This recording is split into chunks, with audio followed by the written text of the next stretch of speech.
Enterré a mi esposo hace 4 meses. Ayer lo vi sirviendo mesas en un restaurante del centro. Corrí hacia él. Lo llamé por su nombre, pero me miró como si yo fuera una loca cualquiera. Disculpe, señora, creo que me confunde con otra persona. La voz era idéntica. La cicatriz en la frente, la marca de nacimiento en el cuello, todo igual.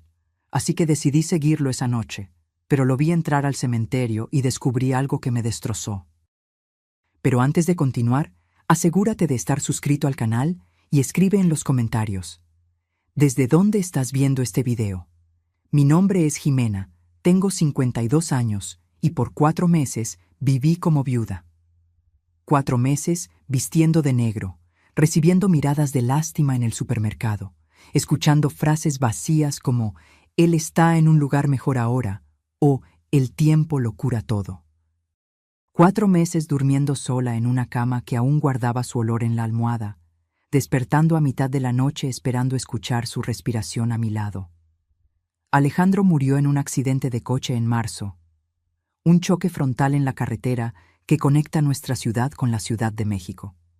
El coche quedó completamente destruido, me dijeron. Tan destruido que el ataúd tuvo que permanecer cerrado durante el velorio. Yo no cuestioné nada. En ese momento, estaba tan en shock, tan hundida en el dolor, que simplemente acepté todo lo que me dijeron. Nuestro hijo Santiago, de 28 años, se encargó de todos los trámites: el reconocimiento del cuerpo, la liberación en el CEMEFO, el funeral. Él me protegió de todo, o al menos eso fue lo que pensé. Alejandro y yo llevábamos casados 30 años. Nos conocimos cuando yo tenía 22 y él 25. Él trabajaba como representante comercial, viajaba mucho, pasaba semanas fuera de casa. Yo era maestra de inglés, trabajaba en un colegio particular aquí en la ciudad. Nuestra vida era común, normal. Teníamos cuentas por pagar, sueños pequeños, discusiones tontas sobre dinero y sobre que él nunca estaba en casa. Pero yo lo amaba. Lo amaba de la forma en que se ama a alguien después de 30 años, con esa familiaridad cómoda, con ese conocimiento profundo de cada gesto, cada manía, cada imperfección. Después de su muerte, me convertí en una sombra. Perdí 8 kilos en 3 meses. Mi hermana Fernanda prácticamente se mudó a mi casa las primeras semanas porque tenía miedo de dejarme sola. Santiago venía a cenar conmigo todos los domingos, intentando llenar el vacío que Alejandro dejó. Yo fingía estar bien frente a ellos, pero cuando me quedaba sola, me derrumbaba. Ayer, un miércoles común de julio, regresaba de una consulta médica en el centro. Me había detenido para almorzar sola, algo que todavía me costaba hacer. Comer sola en restaurantes donde Alejandro y yo íbamos juntos. Elegí un lugar diferente, una cocina económica tipo buffet a la que nunca había ido antes, justamente para evitar los recuerdos. Tomé mi plato, me serví ensalada, un pedazo de pollo asado, arroz. Estaba buscando una mesa vacía cuando lo vi. Del otro lado del salón, limpiando una mesa, vistiendo un delantal blanco y sosteniendo un trapo. Alejandro. Mi esposo muerto estaba ahí, vivo, trabajando como mesero. Dejé caer el plato. El ruido de la loza rompiéndose llamó la atención de todos. La gente me miró. Alguien preguntó si estaba bien. No respondí. Mis ojos estaban fijos en él. Él miró en dirección al ruido, me miró a mí y nuestras miradas se encontraron. Esperé alguna señal de reconocimiento, un susto, pánico, cualquier cosa. Pero él solo frunció el ceño, confundido, como cualquier persona miraría a una desconocida que acaba de tirar un plato al suelo. Mis piernas se movieron solas. Crucé el restaurante tropezando con las sillas, con el corazón latiendo tan fuerte que pensé que me iba a desmayar. La gente se apartó, probablemente pensando que me estaba sintiendo mal. «Alejandro». Mi voz salió extraña, aguda, desesperada. «Alejandro, soy yo, Jimena». Él dejó de limpiar la mesa y me miró con esa expresión educada y preocupada que tienen los extraños cuando alguien parece estar en crisis. Disculpe, señora, pero creo que me está confundiendo con otra persona. La voz. Era su voz. El mismo tono, el mismo ritmo, la misma forma de pronunciar las palabras. Sentí que el estómago se me revolvía. No, no estoy confundiendo nada. Tú eres Alejandro, Alejandro Mendoza. ¡Mi esposo! Él dio un paso atrás, mirando alrededor como si buscara ayuda. Otros empleados del restaurante comenzaron a acercarse. Una mujer de unos 40 años, probablemente la gerente, vino hacia nosotros. Señora, ¿está todo bien? ¿Necesita ayuda? Él es mi esposo, señalé a Alejandro, o a quien quiera que fuese esa persona. Él murió hace 4 meses. Yo lo enterré. La gerente intercambió una mirada preocupada con él. Alejandro, o ese hombre, negó con la cabeza lentamente. Lo siento mucho, señora, pero mi nombre es Rodrigo, Rodrigo López. Trabajo aquí hace 6 meses. Nunca la he visto antes. Lo miré más de cerca, la misma altura, el mismo cuerpo delgado y atlético, los mismos ojos color miel, la misma cicatriz fina en la frente, del lado derecho, que Alejandro tenía desde niño cuando se cayó de la bicicleta. La misma marca de nacimiento en el cuello, un poco arriba del cuello de la camisa, en forma de media luna. La cicatriz, susurré. En tu frente. Y la marca de nacimiento en el cuello, son iguales. Él se llevó la mano instintivamente a la frente, tocando la cicatriz. Tuve un accidente cuando era niño. Mucha gente tiene cicatrices. ¿Y la marca de nacimiento? Él jaló el cuello de su camisa, revelando la marca que yo conocía también. Es solo una marca de nacimiento, señora. Millones de personas la tienen. La gerente me tomó gentilmente del brazo. ¿Vamos a sentarla, señora? ¿Podemos llamar a alguien? ¿Algún familiar? Me dejé guiar hasta una silla. Acepté el vaso de agua que me ofrecieron, pero mis ojos no se apartaban de él.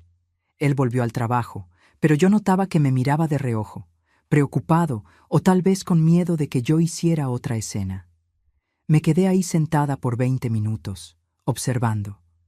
La forma en que caminaba, un poco chueco hacia la izquierda por un problema en la cadera. La forma en que se pasaba la mano por el cabello cuando estaba concentrado. Los mismos gestos, los mismos ademanes. No era solo parecido, era idéntico. Cuando salí del restaurante, mis manos temblaban tanto que apenas logré abrir el coche. Me senté en el asiento del conductor y miré por el retrovisor. Él estaba en la puerta del restaurante, fumando un cigarro. Alejandro nunca fumó, recordé. O al menos yo nunca lo vi fumar. Debía haber ido a casa. Debía haber llamado a Fernanda, a Santiago, a alguien. Debía haber buscado ayuda, aceptado que tal vez me estaba volviendo loca de tanto luto. Pero algo dentro de mí, ese instinto que toda mujer tiene y que raramente falla, me decía que aquello no era locura. Aquello era real. Entonces esperé. Me quedé estacionada al otro lado de la calle, 3 coches más adelante, esperando. A las 5 de la tarde, él salió. Vestía jeans y una camisa de cuadros, una mochila en la espalda. Entró en un Volkswagen Gol gris viejo, con una abolladura en la puerta trasera. Seguí el coche. Mantuve distancia, como hacen en las películas. Mi corazón latía desbocado. Cruzamos la ciudad, pasamos por la colonia donde vivíamos, donde yo aún vivía, y seguimos en dirección a la zona sur, un barrio que yo conocía poco. Él se estacionó frente a un pequeño panteón municipal que yo nunca había visitado. Un cementerio antiguo, con muros despintados y una cerca de hierro oxidada. Eran casi las 6 de la tarde. El sol comenzaba a ponerse, pintando el cielo de naranja y morado. Vi cuando salió del coche, tomó la mochila y entró al panteón. Esperé algunos minutos antes de seguirlo. Mi cuerpo entero temblaba. No de miedo, sino de algo que no lograba nombrar. Expectativa, tal vez, o terror de lo que estaba a punto de descubrir. El cementerio estaba casi vacío. Un sepulturero trabajaba en el fondo, cavando una fosa. Una señora mayor ponía flores en una tumba cerca de la entrada. Y él, caminando entre las lápidas con la familiaridad de quien conoce bien ese lugar. Mantuve la distancia, escondiéndome detrás de un mausoleo grande. Vi cuando se detuvo frente a una tumba simple, de mármol blanco ya amarillento por el tiempo. Se arrodilló allí, sacó un trapo de la mochila y comenzó a limpiar la lápida. Esperé a que terminara. Esperé a que se quedara allí, sentado en el suelo, con la cabeza baja, como quien reza o platica con alguien que ya se fue. 15 minutos después, se levantó, guardó el trapo en la mochila y se fue. En cuanto el Gol gris salió del estacionamiento, corrí hacia la tumba. Mis pies tropezaban con las piedras irregulares del suelo. Mi corazón latía tan fuerte que escuchaba el pulso en mis oídos. Llegué a la lápida. Estaba limpia, brillando bajo la luz tenue del atardecer. Y entonces leí las palabras grabadas en el mármol. Rodrigo López, 1978, 2024. Amado hijo y hermano, descanse en paz, Rodrigo López. El nombre que él había dicho en el restaurante. 2024. Este año. Él había muerto este año. Sentí mis piernas flaquear. Me sostuve de la lápida para no caer. Las fechas no tenían sentido. Si Rodrigo López murió en 2024, ¿quién era el hombre que acabo de ver limpiando esta tumba? ¿Y por qué se parecía tanto, exactamente, a mi esposo? Saqué mi celular con las manos temblorosas y fotografié la lápida. Después fui a la administración del panteón, una pequeña oficina en el fondo. Había una mujer de mediana edad sentada detrás de un escritorio, usando la computadora. Con permiso, mi voz salió más firme de lo que esperaba. Necesito información sobre un difunto. Ella me miró por encima de los lentes. ¿Nombre? Rodrigo López, sepultado aquí este año. Ella tecleó en la computadora, frunciendo el ceño. Tengo un Rodrigo López sepultado en marzo. Sección C, lote 47. Marzo, el mismo mes en que Alejandro murió. ¿Tiene los datos del responsable de la sepultura? ¿Quién la cuida? Déjeme ver. El responsable listado es Alejandro Mendoza, hermano del fallecido. El suelo se abrió bajo mis pies. Alejandro Mendoza. El nombre de mi esposo. Listado como hermano de Rodrigo López. ¿Tiene una dirección? ¿Teléfono? Ella dudó. Esa información es privada, pero, mire, solo tengo un número de teléfono aquí. Ella lo anotó en un papel y me lo entregó. Tomé el papel. Reconocí los dígitos inmediatamente. Era el número del celular de Alejandro, el mismo número que yo aún no había podido cancelar, porque significaría aceptar definitivamente que él nunca más volvería. Salí del cementerio en estado de shock. Me senté en el coche y me quedé allí, parada, mirando aquel pedazo de papel con el número que yo conocía de memoria. Marqué. Mis dedos temblaban tanto que me equivoqué 2 veces antes de lograr marcar correctamente. La llamada cayó directo al buzón de voz. Su voz. La voz de Alejandro diciendo: «Has llamado a Alejandro Mendoza. Deja tu recado después del tono». Colgué sin dejar mensaje. Respiré hondo 3 veces, intentando organizar mis pensamientos. Hechos. Necesitaba hechos, no emociones. Hecho 1. Alejandro murió en marzo en un accidente de coche. Hecho 2. Rodrigo López murió en marzo, en el mismo mes. Hecho 3. Un hombre idéntico a Alejandro trabaja en un restaurante con el nombre de Rodrigo López. Hecho 4. Ese hombre visita la tumba de Rodrigo López regularmente. Hecho 5. Alejandro está listado como hermano de Rodrigo en el registro del cementerio. Alejandro nunca me dijo que tenía un hermano. En 30 años de matrimonio, siempre dijo que era hijo único. Sus padres murieron cuando él tenía 20 y tantos años, antes de conocernos. Él no tenía familia. Siempre fuimos solo nosotros. Él, yo y Santiago. O era mentira, todo era mentira. Llamé a Santiago, contestó al tercer tono. «Mamá, ¿todo bien?» «Santiago, necesito que vengas a mi casa. Ahora». «¿Ahora? Mamá, son las 7 de la noche. Yo estaba...» «Ahora, Santiago». Mi voz salió más dura de lo que pretendía. «Es sobre tu papá». Silencio del otro lado. Después, en un tono cuidadoso, «Mamá, ya platicamos sobre eso. Necesitas...» «Vi a tu papá hoy, vivo, trabajando en un restaurante en el centro». Otro silencio, más largo. Escuché el ruido de una puerta cerrándose, pasos, después su voz más baja. «Mamá, ¿dónde estás?» «En casa, o mejor dicho, yendo para la casa ahora. ¿Vienes?» «Voy, quédate ahí. No hagas nada, no llames a nadie. Ya voy para allá». Colgó antes de que pudiera responder. Algo en su tono me incomodó. No era sorpresa. No era incredulidad. Era preocupación, pero de un tipo diferente. Como si él supiera algo.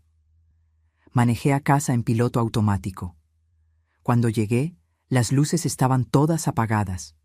La casa vacía me recibió con ese silencio pesado que yo había aprendido a odiar los últimos 4 meses.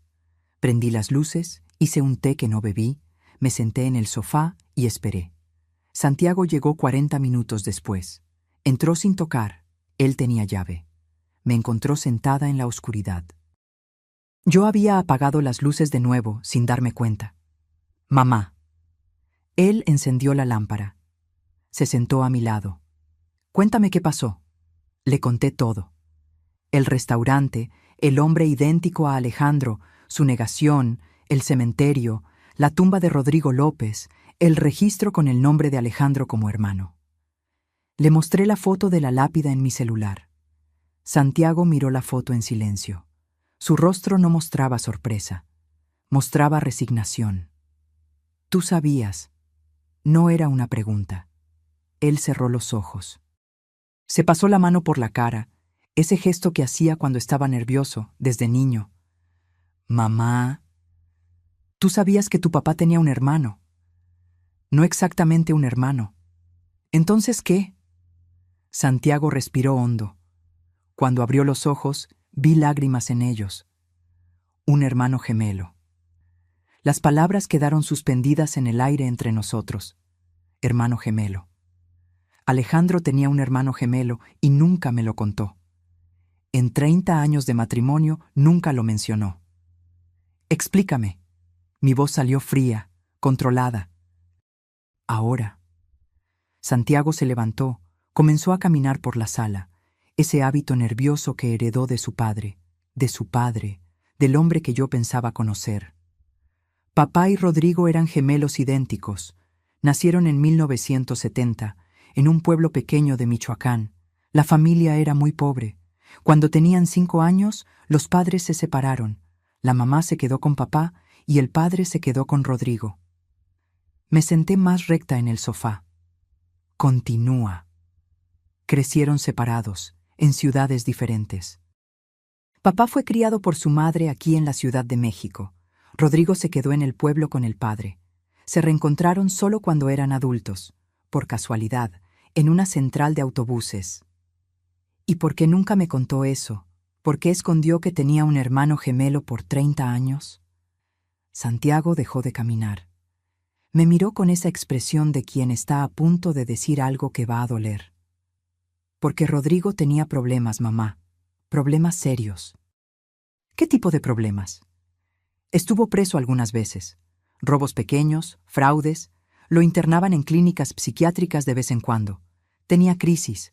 A papá le daba vergüenza. Tenía miedo de que lo juzgaras por tener un hermano así. Entonces decidió simplemente nunca mencionarlo. Me levanté, sintiendo la rabia subir. Decidió mentir, querrás decir. 30 años, Santiago. 30 años de mentiras. Él te protegía. ¿Protegía? Casi grité. Él mentía. Hay una diferencia enorme. Santiago bajó la cabeza. Lo sé, estoy de acuerdo. Cuando él me lo contó, unos 5 años atrás, yo también me quedé en shock. Peleé con él. Le dije que necesitaba contártelo, pero él me pidió que no dijera nada. Dijo que encontraría el momento correcto. ¿Y lo encontró? ¿Te contó cuándo? Nunca. Él murió antes de contarte. Me senté de nuevo, sintiendo el peso de todo aquello. ¿Y Rodrigo? ¿Cómo murió? Suicidio. La palabra cayó como una piedra. Se ahorcó en su casa. Papá quedó devastado. Fue él quien encontró el cuerpo. Una semana después, papá murió en el accidente. Hice las cuentas mentalmente. ¿Rodrigo murió en marzo? El día 8 de marzo. Papá murió el día 15. Una semana de diferencia. Alejandro encontró a su hermano gemelo muerto y una semana después murió en un accidente de coche. ¿O sería demasiada coincidencia? Santiago, ¿quién identificó el cuerpo de tu padre en el CEMEFO? Él se puso pálido. Yo. ¿Viste el cuerpo? No exactamente. Fue muy rápido, mamá. El accidente fue horrible. El coche se incendió. Ellos dijeron que el cuerpo estaba muy quemado, que era mejor que no lo viera. Solo firmé los papeles. Sentí que me faltaba el aire. Firmaste los papeles sin ver el cuerpo. Tenían sus documentos, la cartera, todo. No había duda. ¿Y si no era él? Mi voz estaba subiendo. ¿Y si quien murió quemado en ese coche era Rodrigo, no Alejandro? Santiago me miró como si hubiera enloquecido. Mamá, eso no tiene sentido. ¿Por qué papá fingiría su propia muerte? No lo sé, pero hoy vi a un hombre idéntico a tu padre, con el mismo nombre que Rodrigo, visitando su tumba. ¿Y si? Los gemelos idénticos se parecen, mamá. Ese tipo que viste debe ser solo un hermano más, o un primo, qué sé yo. ¿Con todas las mismas marcas? La cicatriz en la frente, la marca de nacimiento en el cuello, la forma de caminar, ¿todo igual? Santiago se pasó la mano por el cabello frustrado. ¿Qué estás sugiriendo? ¿Que papá cambió de lugar con Rodrigo? ¿Que fingió su propia muerte? Estoy diciendo que algo no está bien y que necesito descubrir la verdad. Él se acercó, tomó mis manos. Mamá, mírame. Estás de luto, estás sufriendo. El cerebro a veces nos juega bromas cuando estamos en un dolor profundo. Viste a alguien parecido a papá y jalé mis manos de vuelta. No me trates como si estuviera loca, Santiago. Yo sé lo que vi, yo sé lo que sentí. Ese hombre no es solo parecido, es idéntico. Entonces, ¿qué quieres hacer? Tomé mi celular, abrí el navegador y escribí Rodrigo López en Google. Aparecieron decenas de resultados. Refiné la búsqueda. Rodrigo López, suicidio, marzo 2024, Ciudad de México. Apareció una noticia de un periódico local. Hice clic. La nota era corta, solo 3 párrafos. Hombre de 54 años es encontrado muerto en departamento en la zona sur. Rodrigo López fue encontrado ahorcado la mañana del viernes por su hermano, Alejandro Mendoza. La fiscalía investiga el caso como suicidio. López tenía historial de depresión y ya había intentado suicidarse anteriormente.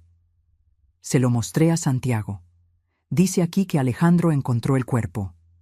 Lo sé. Él me llamó ese día, desesperado. Fui con él al departamento. Fue horrible, mamá. ¿Viste el cuerpo? Él dudó. Lo vi de lejos. La policía no nos dejó acercarnos, pero era él, era Rodrigo. ¿Tenías la certeza? Sí, creo que sí. Digo, yo solo había visto a Rodrigo 2 veces en mi vida antes de eso, pero parecía él. Sentí un escalofrío en la espalda. ¿2 veces? ¿Cuándo? Una vez hace unos 4 años, cuando papá me lo presentó. Y otra vez 6 meses antes de que muriera, en una carne asada que papá hizo en su casa. ¿Él tenía casa? Un departamento.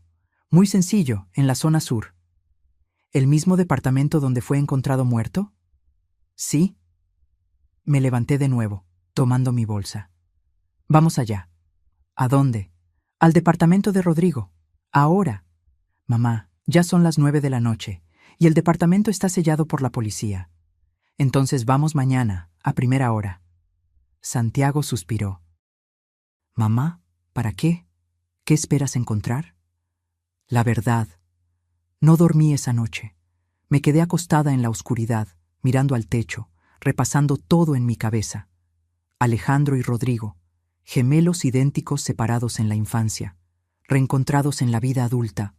Uno muere por suicidio, el otro muere en accidente una semana después. ¿O sería al contrario? ¿Y si Alejandro no murió? ¿Y si cambió de identidad con Rodrigo? ¿Pero por qué? ¿Para huir de qué?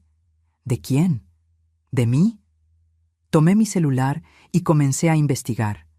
Aprendí sobre gemelos idénticos, sobre cómo comparten el mismo ADN, sobre cómo incluso las huellas dactilares pueden ser muy similares, aunque no idénticas.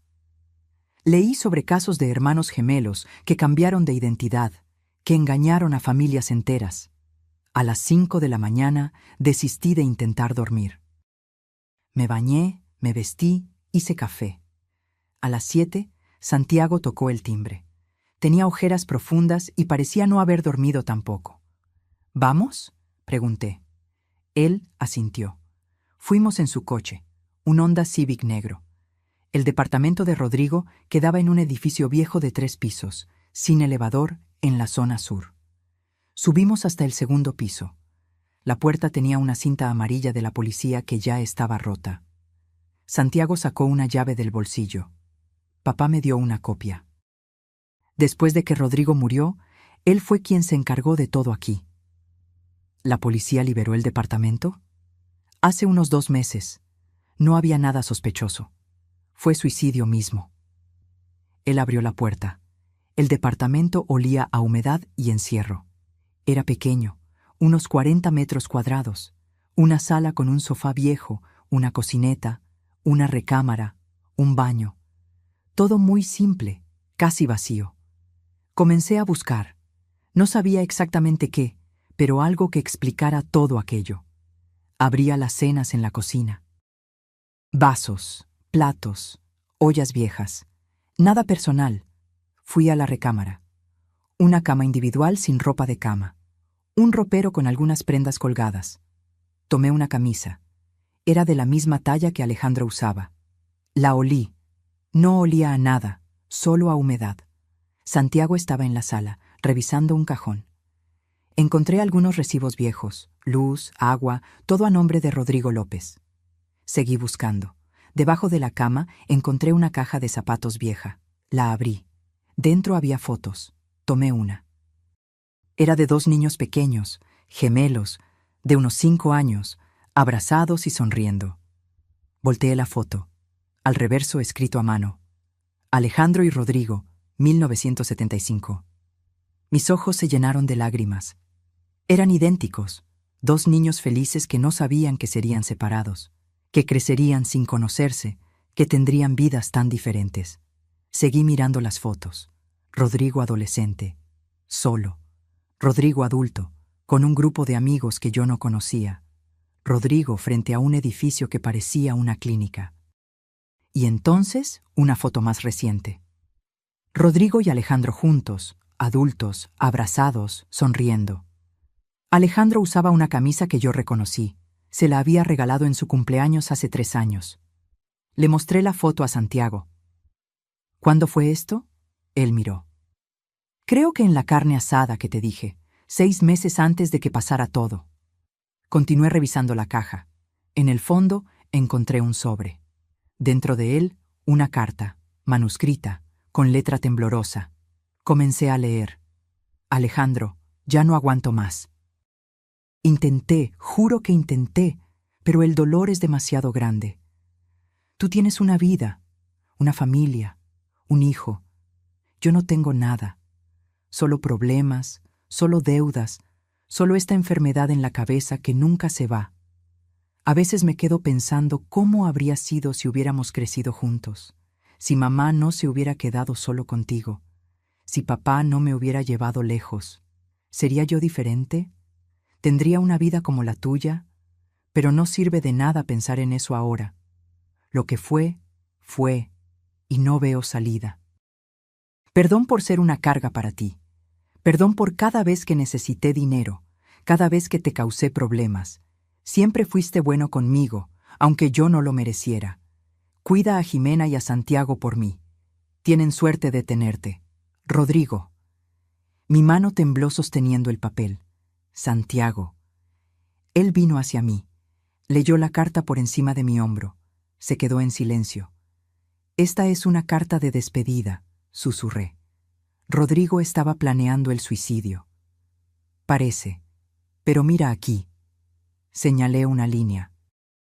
Dice: cuida a Jimena y a Santiago por mí, como si supiera que Alejandro cuidaría de nosotros, como si supiera que Alejandro continuaría vivo. Mamá, él estaba deprimido. No se puede analizar lógicamente lo que una persona en depresión escribe. Pero algo no encajaba. Seguí buscando en el departamento. En el baño abrí el botiquín. Medicamentos, muchos medicamentos, antidepresivos, ansiolíticos, estabilizadores del ánimo, todos a nombre de Rodrigo López. Regresé a la sala. Santiago estaba mirando por la ventana. ¿Encontraste algo más? Solo medicinas. ¿Y tú? Nada importante. Miré alrededor una vez más, y entonces lo vi. En la pared, encima de un mueble pequeño, había un portarretratos. Lo tomé. Era una foto de Alejandro, yo y Santiago, tomada en el cumpleaños de Santiago hace 2 años. Todos sonriendo, felices. ¿Por qué Rodrigo tendría una foto nuestra?, pregunté en voz alta. Santiago vino a ver. Se puso pálido. Papá debe habérsela dado, para que se sintiera parte de la familia. Pero algo en esa foto me incomodaba. Algo estaba mal. Miré más de cerca. Alejandro en la foto usaba una camisa azul clara. Yo recordaba ese día. Recordaba esa camisa. Era su favorita. Salí del departamento con la foto en la mano. Santiago cerró la puerta detrás de nosotros. En el coche me quedé en silencio, mirando aquella foto. Mamá, ¿estás bien? Llévame de regreso a aquel restaurante, el restaurante donde vi al hombre ayer. Mamá, ¿para qué? Solo llévame. Él suspiró, pero obedeció. 20 minutos después, estábamos estacionados frente a la cocina económica. Eran las 10 de la mañana. El restaurante abría al mediodía. Esperamos. A las 11:30 vi el Gol gris estacionarse. Él salió del coche. Hoy usaba jeans y una playera negra. Entró por la puerta de atrás, la entrada de empleados. Es él, susurré. Es idéntico. Santiago miró. Se quedó callado por un largo momento. Sí, es muy parecido. No parecido. Idéntico.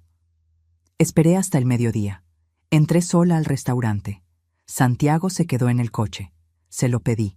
Tomé mi comida, elegí una mesa desde donde pudiera observarlo. Él estaba en la barra, reponiendo las charolas de comida caliente. Estudié cada movimiento. La forma como se inclinaba, el modo de tomar los utensilios, la manera como sonreía a los clientes. Todo era Alejandro. Cada gesto, cada expresión. Terminé de comer. Pagué la cuenta. Cuando estaba saliendo, él pasó junto a mí cargando una bandeja. Nuestros ojos se encontraron. Esta vez vi algo diferente. Un flash de reconocimiento. Rápido, casi imperceptible. Pero estaba ahí. Él me reconoció. Salí del restaurante con el corazón disparado.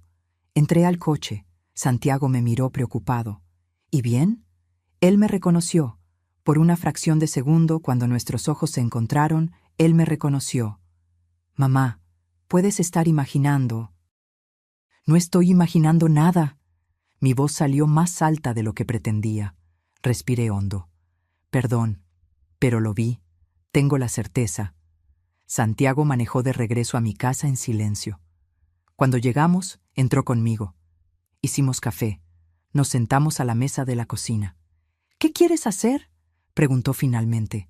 Quiero la verdad. Necesito saber si ese hombre es tu padre o no. ¿Y cómo pretendes descubrirlo?, pensé. Prueba de ADN. Santiago casi escupió el café. ¿Cómo? ¿Vas a llegar con él y pedirle hacer una prueba de ADN? Si es necesario. Mamá, sé realista. Aunque él sea papá, lo cual dudo mucho, él obviamente no quiere ser encontrado. ¿Por qué aceptaría hacerse una prueba? Tenía razón. Necesitaba otra estrategia. ¿Y si conseguimos una muestra suya? ¿Cabello? ¿Algo que él tocó? Eso es invasión de privacidad. Nos pueden demandar. No me importa. Santiago me miró seriamente. Mamá, ¿a dónde va a llevar todo esto? Digamos que pruebas que él es papá, que fingió su propia muerte. ¿Y qué ganas con eso además de más dolor? La pregunta me tomó desprevenida. ¿Qué ganaba? ¿Venganza? ¿Justicia? ¿La satisfacción de tener la razón? ¿O solo más dolor, la confirmación de que el hombre que amé por 30 años me engañó de la peor forma posible? Gano la verdad, respondí finalmente. Y la verdad siempre vale la pena, no importa cuánto duela. En los días siguientes, me convertí en una investigadora. Comencé a seguir a Rodrigo discretamente. Aprendí su rutina. Él salía de casa a las 10:30 de la mañana, llegaba al restaurante a las 11. Trabajaba hasta las 5. 3 veces por semana iba al cementerio después del trabajo. Los martes y jueves iba a un gimnasio barato cerca de su casa. Los sábados hacía compras en el mercado. Los domingos se quedaba en casa. Vivía en un departamento pequeño en un edificio de 3 pisos, sin portero. El mismo edificio donde Rodrigo había muerto. Vivía solo, aparentemente. Nunca vi a nadie visitarlo. Un jueves lo seguí hasta el gimnasio. Esperé afuera. 1 hora después, salió. Di un tiempo y entré. Fui directo a los vestidores de mujeres. Después regresé y miré alrededor. No había nadie. Entré rápidamente al vestidor de hombres. Encontré el casillero que yo lo había visto usar, el número 23. Estaba abierto, solo con un candado simple puesto pero sin cerrar. Adentro, su mochila. Con las manos temblorosas, tomé un cepillo de cabello que estaba ahí. Tenía algunos cabellos. Los puse en una bolsita de plástico que yo había traído. Cerré todo y salí corriendo.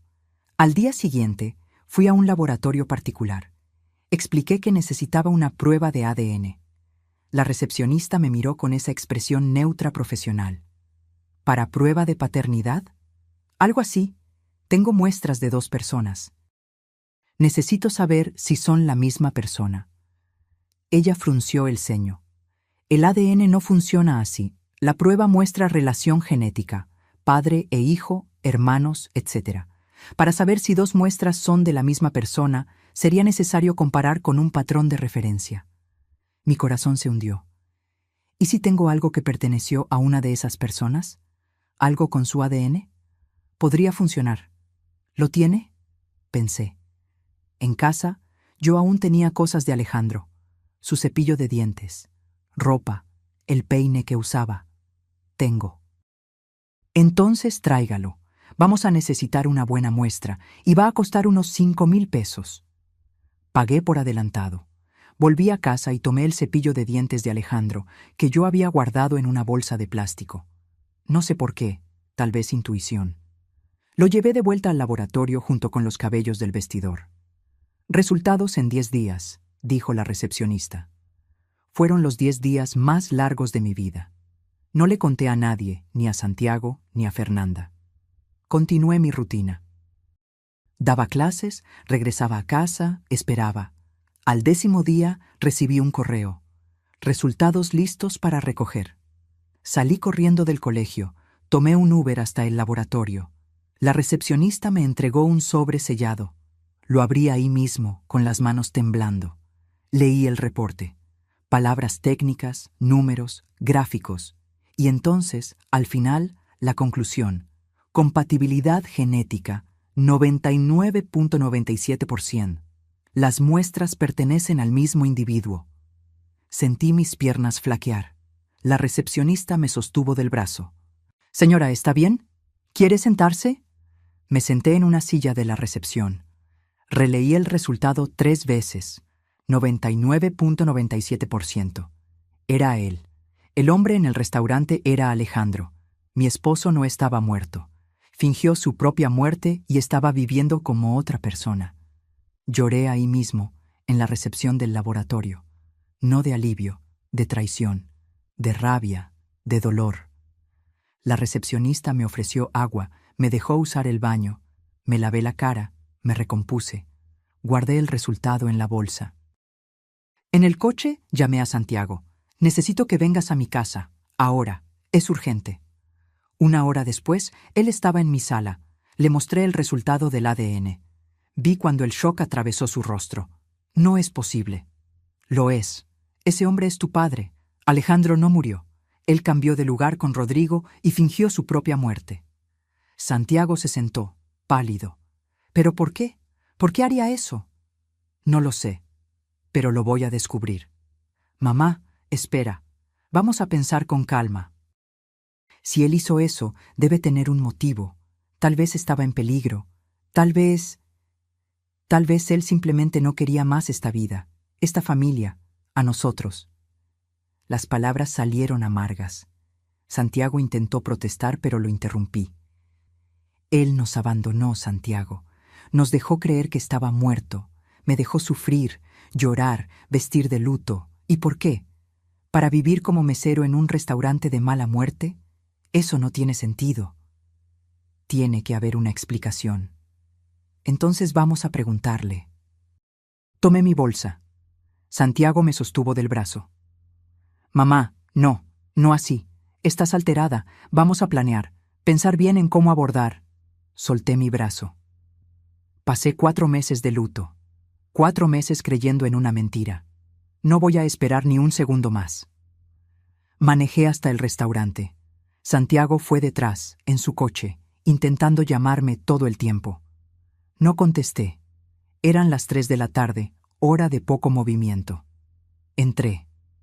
Él estaba en el fondo, limpiando mesas. Caminé directo hacia él. Cuando me vio, su rostro se tensó. Necesito hablar contigo, dije, mi voz firme. Ahora, afuera. Señora, ya le dije, usted está confundiendo. Arrojé el resultado del ADN en la mesa frente a él.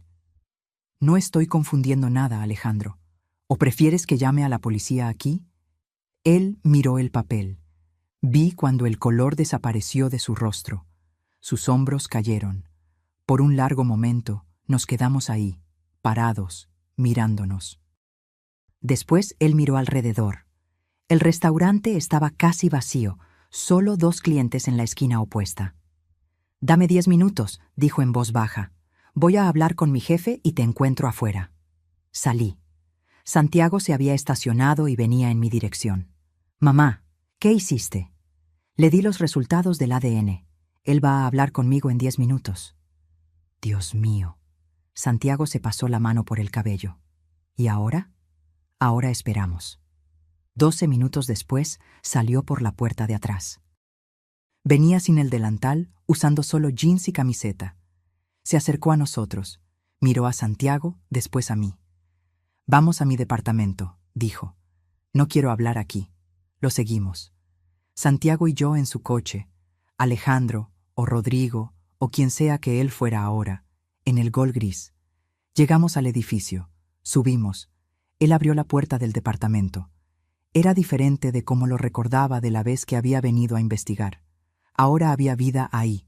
Ropa tirada en el sofá. Platos sucios en el fregadero. Un olor a café viejo. Nos sentamos. Él se quedó de pie, recargado en la pared, con los brazos cruzados. Parecía más viejo, cansado, derrotado. ¿Cómo lo descubriste?, preguntó finalmente.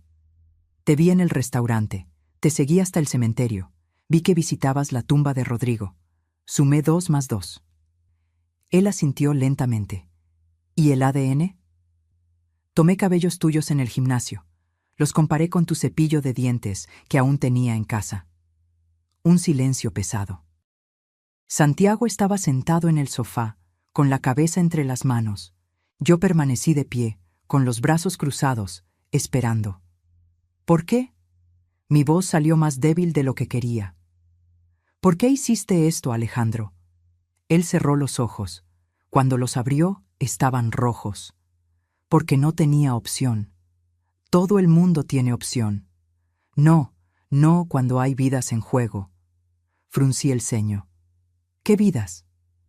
Él se apartó de la pared, comenzó a caminar por el departamento. Ese gesto nervioso que yo conocía tan bien.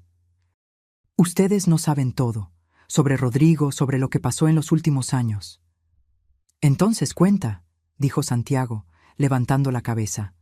Cuéntalo todo. Alejandro respiró hondo. Se sentó en una silla.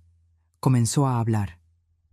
Rodrigo no tenía solo depresión, él estaba involucrado con gente peligrosa. Debía dinero, mucho dinero, a prestamistas, unos 200,000 pesos. Ellos lo estaban amenazando, diciendo que si él no pagaba, irían tras su familia, tras mi familia, tras ustedes. Sentí que me faltaba el aire. ¿Qué? Rodrigo me llamó desesperado un mes antes de morir. Me contó todo. Dijo que había cometido una estupidez, pidió dinero prestado para pagar otras deudas y ahora no podía pagar. Los tipos eran peligrosos, no estaban jugando. Él me enseñó mensajes, fotos. Tenían fotos de nuestra casa, Jimena. Foto de Santiago saliendo del trabajo. Santiago se puso pálido. ¿Por qué no nos contaste? ¿Por qué no fuiste a la policía? Porque esos tipos no son del tipo de gente que la policía asusta. Son criminales, gente que mata por mucho menos de 200,000. Y Rodrigo estaba desesperado. Dijo que se iba a matar, que era la única salida. ¿Y tú dejaste? Mi voz salió dura. ¿Dejaste que tu hermano se matara?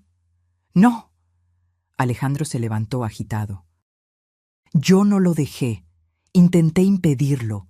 Fui hasta su departamento ese día para platicar, para intentar hallar una solución, pero cuando llegué, su voz falló. Cuando llegué, él ya estaba muerto. La sala se quedó en silencio absoluto, solo el sonido de nuestra respiración. Yo entré y lo vi, colgado. Fui hacia él, intenté bajarlo, hacer alguna cosa, pero era demasiado tarde. Él estaba frío, había muerto horas antes.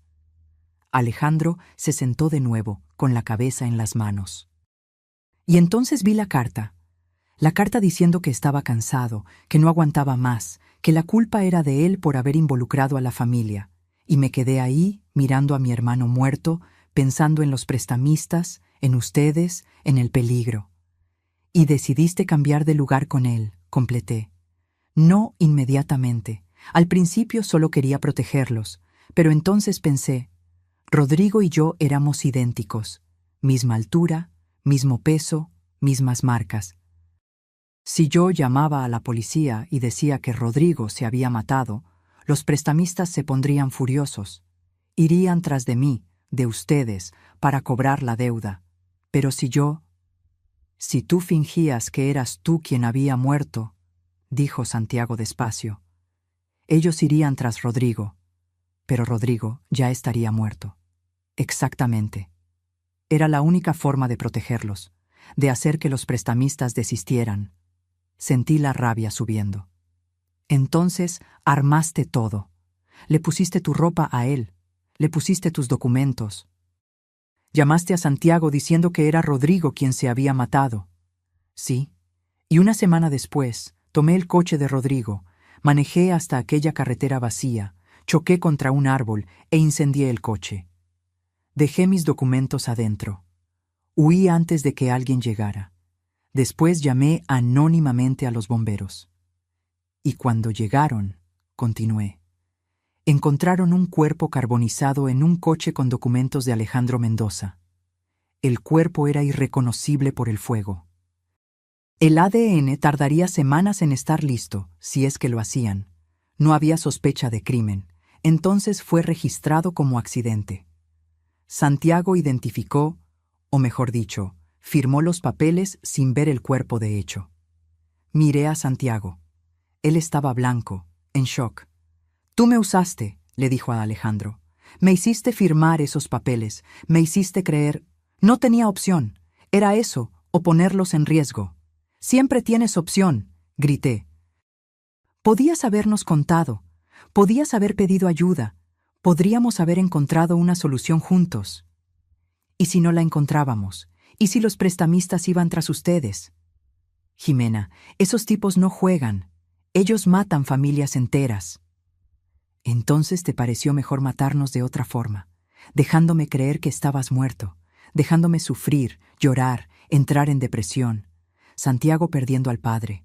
Todo mentira. Alejandro se levantó, intentó acercarse. Retrocedí. Jimena, por favor. Lo hice por ustedes, para protegerlos. Lo hiciste por ti, porque era más fácil, porque eres un cobarde. Pasé 4 meses infernales, continué, sin poder parar. 4 meses tomando pastillas para dormir. 4 meses sin poder trabajar bien, y tú estabas aquí, vivo, viviendo como si nada hubiera pasado. ¿Crees que fue fácil para mí? Su voz subió también. ¿Abandonar mi vida, mi familia, trabajar en un empleo horrible por el salario mínimo, vivir en este agujero? Lo hice por ustedes. No, mi voz se hizo más baja, más fría. Lo hiciste porque quisiste, y ahora vas a tener que enfrentar las consecuencias. Tomé mi bolsa. Santiago se levantó también. Jimena, espera. No, se acabó. Tú moriste hace 4 meses, ¿recuerdas? Y vas a continuar muerto. Salí del departamento. Bajé las escaleras con las piernas temblorosas. Santiago vino detrás. Cuando llegamos al coche, me sostuvo del brazo. Mamá, espera. ¿Qué vas a hacer? No lo sé, pero no voy a fingir que no pasó nada. ¿Vas a contarle a alguien? ¿A la policía? Me detuve. Pensé, ¿qué pasaría si yo contaba la verdad? Alejandro iría a la cárcel por fraude, falsedad de declaraciones. El seguro de vida que yo había recibido, 120,000 pesos, tendría que ser devuelto. Habría escándalo, juicio, vergüenza pública. ¿Y los prestamistas? Si descubrían que Alejandro estaba vivo, vendrían tras él, tal vez tras nosotros. No lo sé, repetí. Necesito pensar. Pasé los 3 días siguientes encerrada en casa. No fui a trabajar. No contesté el teléfono. Fernanda apareció, preocupada, pero le dije que tenía gripa y se fue. Santiago llamó varias veces. No contesté. Me quedé sentada en la sala mirando fotos antiguas. Alejandro y yo el día de la boda. Alejandro sosteniendo a Santiago recién nacido. Vacaciones en la playa. Cumpleaños. Carnes asadas. 30 años de recuerdos. ¿Reales o falsos? Porque ahora yo cuestionaba todo. ¿Será que él me amaba de verdad? ¿O todo el matrimonio fue una mentira? Aquellos viajes suyos, las largas ausencias. ¿Será que estaba con Rodrigo todo el tiempo? ¿Ayudando al hermano, pagando deudas, escondiendo secretos? ¿Cuánto de nuestra vida fue real? La noche del tercer día, alguien tocó el timbre. No contesté. Tocó de nuevo. Y de nuevo. Finalmente abrí la puerta. Era Alejandro. Estaba diferente. Se había cortado el cabello muy corto, se había rasurado la barba, usaba lentes que yo nunca había visto. Parecía más viejo, más cansado. ¿Qué quieres? Platicar. Por favor, Jimena, dame solo 5 minutos. Pensé en cerrarle la puerta en la cara, pero una parte de mí, la parte idiota que aún lo amaba después de todo, le abrió paso para que entrara. Nos sentamos en la sala, el mismo sofá donde habíamos visto la tele juntos por años. Donde habíamos platicado sobre el día, sobre Santiago, sobre planes futuros que nunca ocurrirían. Vine a disculparme, comenzó, por lo que hice, por la forma en que lo hice. Tienes razón, debí haberles contado, debí haber dejado que ustedes decidieran también. Pero no nos dejaste, decidiste solo. Decidiste que era mejor hacernos sufrir que confiar en nosotros. Él bajó la cabeza. Tenía miedo. Los prestamistas tenían fotos, Jimena. Fotos de nuestra casa, de Santiago. Ellos sabían dónde trabajabas. Decían que si Rodrigo no pagaba, iban a quemar nuestra casa contigo adentro. Sentí un escalofrío. ¿Y dónde están ellos ahora? ¿Los prestamistas? No lo sé.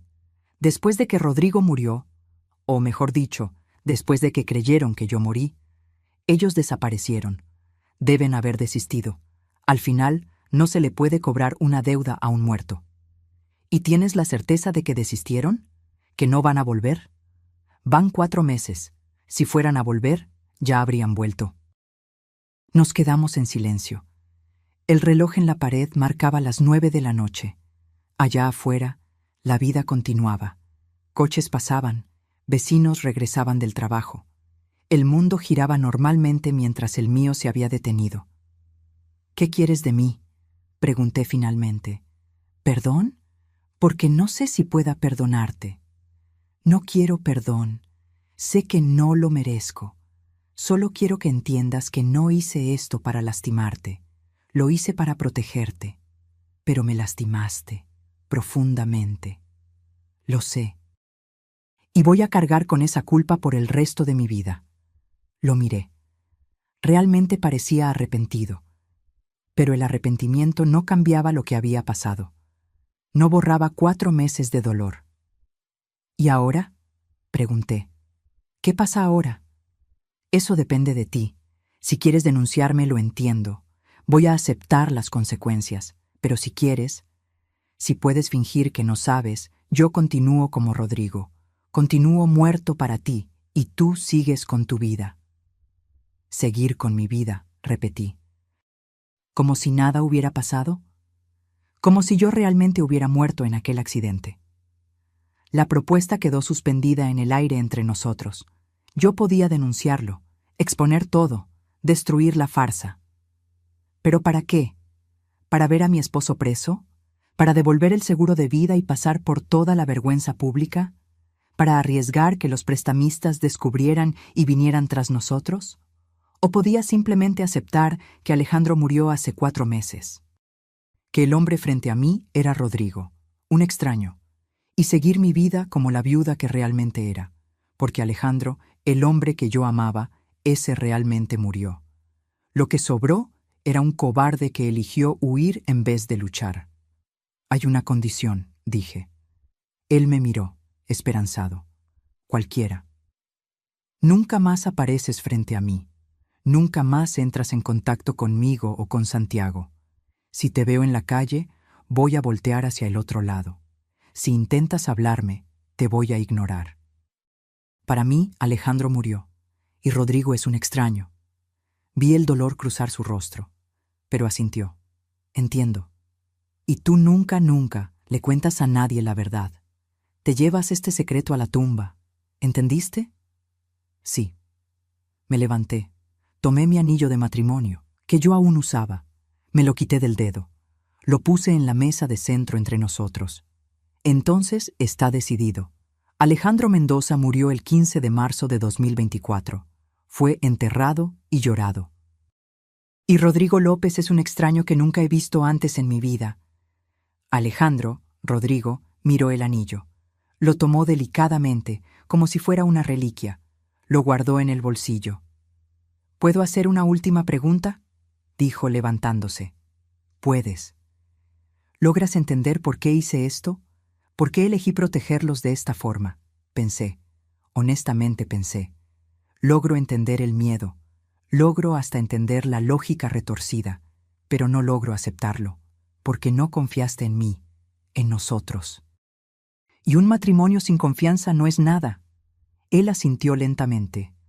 Caminó hacia la puerta. Se detuvo con la mano en la manija. Yo te amé, Jimena. Te amo. Eso nunca fue mentira. Tal vez, pero el amor sin valentía no vale nada. Él salió. Cerré la puerta detrás de él. Me recargué en ella, deslizándome hasta sentarme en el suelo. Y finalmente, después de 3 días aguantando, lloré. Lloré por el matrimonio que perdí, por el hombre que amé, por la confianza destruida, por la vida que nunca más sería la misma. Pero también lloré de alivio, porque ahora sabía la verdad. Y la verdad, por más dolorosa que fuera, era mejor que la incertidumbre. 3 meses pasaron desde aquella noche. Regresé al trabajo, a las clases, a la rutina. Le conté a Santiago sobre la conversación, sobre el acuerdo que hice. No le gustó. Quiso confrontar a Alejandro. ¿Rodrigo? Pero lo convencí de dejarlo así. Él murió, Santiago. Tu papá murió. Y ese hombre que se parece a él es un extraño que está pagando por lo que hizo de la única forma que puede, viviendo una vida miserable, solo, con culpa. Santiago aún visita la tumba de Rodrigo a veces. No sé si es para honrar la memoria del tío que apenas conoció o del padre que perdió. Tal vez ambos. En cuanto a mí, dejé de vestir de negro.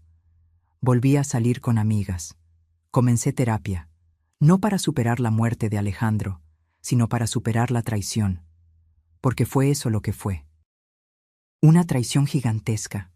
Vi a Rodrigo, voy a llamarlo así ahora, más de 2 veces de lejos, una en el mercado, otra en la calle. Las 2 veces volteé hacia el otro lado. Él me vio pero no se acercó. Cumplió el acuerdo. Aprendí algunas cosas con todo esto. Aprendí que nunca conocemos a alguien completamente, no importa cuánto tiempo vivamos juntos. Aprendí que el luto es complicado y que a veces lloramos no por la persona que murió, sino por la persona que pensábamos que era. Aprendí que el perdón no es obligatorio y que a veces lo mejor es simplemente seguir adelante. Y aprendí que la verdad es importante, siempre, incluso cuando duele, especialmente cuando duele. A veces todavía tomo la foto de nuestra boda.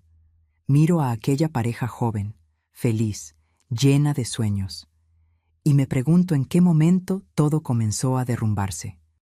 ¿Cuándo decidió Alejandro que las mentiras eran más fáciles que las verdades? ¿Cuándo comenzó a esconder a Rodrigo de mí? ¿O fue antes, mucho antes, cuando 2 hermanos gemelos fueron separados y crecieron como extraños? Tal vez nunca lo sepa, y tal vez sea mejor así.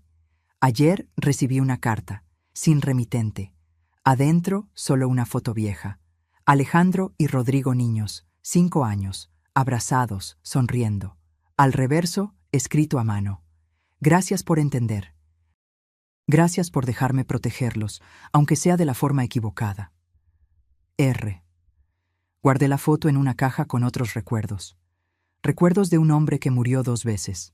Una vez cuando fingí su muerte. Otra cuando descubrí quién era realmente. Y entonces volví a vivir. Porque la vida continúa, con o sin respuestas, con o sin cierres, con o sin justicia. Y a veces vivir bien es la mejor venganza. No contra él, sino contra las circunstancias que nos destruyeron. Hoy, 7 meses después de enterrar a mi esposo por primera vez, finalmente logro decir, sobreviví. No entera, no sin cicatrices, pero sobreviví. Y eso tendrá que ser suficiente. Ahora, si te gustó esta historia, haz clic en suscribirse y dime en los comentarios, ¿qué parte te dejó con la boca abierta? Y no olvides convertirte en miembro para tener acceso a videos exclusivos que no subo aquí. Te espero allá.